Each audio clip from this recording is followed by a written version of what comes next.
Kronologi mobil off-road di Jambi tabrak 18 penonton, IOF janji tanggung jawab. Beredar di media sosial sebuah video yang memperlihatkan detik-detik mobil off-road keluar dari jalur dan menabrak 18 penonton. Peristiwa itu terjadi saat event Indonesia Off-Road Federation atau IOF Expo Jambi di Desa Kebun 9, Kecamatan Sungai Gelam, Kabupaten Muaro Jambi, Minggu 15 Oktober 2023. Dilansir dari kompas.com, dari 18 korban, 15 orang berada dari Desa Kebon 9 dan 3 lainnya dari luar desa termasuk sopir mobil.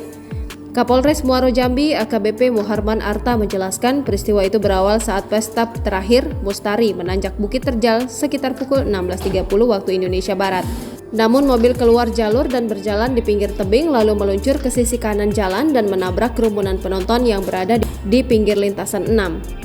Diduga karena ini pembalap terakhir, maka penonton bergerak lebih dekat ke lintasan off-road, kata Muharman Arta melalui sambungan telepon Senin 16 Oktober 2023. Sementara itu, perwakilan penyelenggara Indonesia Off-Road Federation atau IOF Expo Jambi, Zawanda, mengatakan pihaknya akan bertanggung jawab terkait kejadian itu, termasuk seluruh biaya pengobatan para korban. Semua korban dirawat di Rumah Sakit Siloam Jambi dan beberapa diantaranya sudah pulang ke rumah karena hanya cedera ringan. Dari 18 orang korban sudah dievakuasi ke rumah sakit dan ditangani dengan baik oleh dokter, kata Zawanda dalam video yang diterima kompas.com.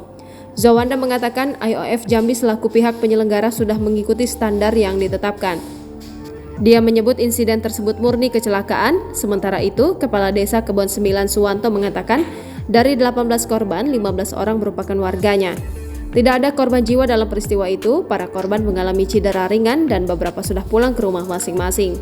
Sudah ada beberapa orang warga kami yang sudah pulang, kita selesaikan persoalan ini secara kekeluargaan, ujar Suwanto.